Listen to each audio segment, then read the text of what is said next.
So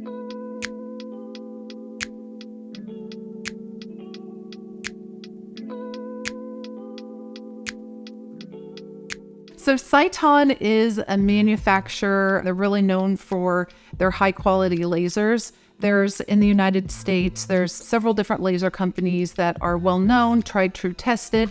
Sciton is, I would say, is kind of the Rolls Royce of laser equipment. They're the most expensive, but they're also the best pieces of equipment and best patient outcomes. The scientists that they have behind these pieces of equipment are brilliant and always changing. We're always getting new pieces of equipment. Most recently, we did acquire the Sciton Bear HR. It is for hair removal. So for years, we've been using diode for hair removal, which is great for patients with lighter skin type or even medium skin type. Patients that have darker skin type, we always have to potentially worry about burning. There's also YAG lasers and alexandrite lasers that treat patients with darker skin types. The very cool thing about the Bear HR is it has one hand piece that treats an 810 diode. So it's great for patients with lighter skin types. And then we can change that out and offer patients what's called the blend hand piece.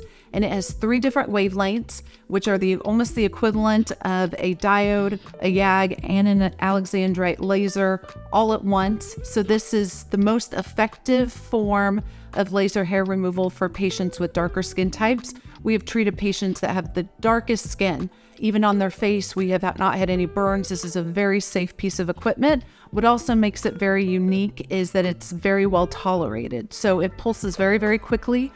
Some of the other lasers or older lasers are quite painful. They're not able to penetrate that energy much deeper in the skin. So with this technology, the way that we're able to still treat darker skin types is the laser has to penetrate much deeper into the skin and not push all the energy superficially. If it's too superficial, then that's where you can get burns, hyperpigmentation, abnormalities with the skin.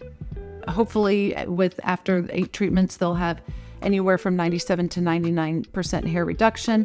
Again, there are several outliers, whether the patient has very fine hair, or maybe they have a very dark skin type, or they were just pregnant and they have hormonal hair growth, or maybe they're going through menopause. There's several other different outliers. The frequency that we treat patients really depends on the body area. So on the face, a hair growth cycle is about every 4 to 6 weeks. So we want to stay in about that 4 to 6 week window.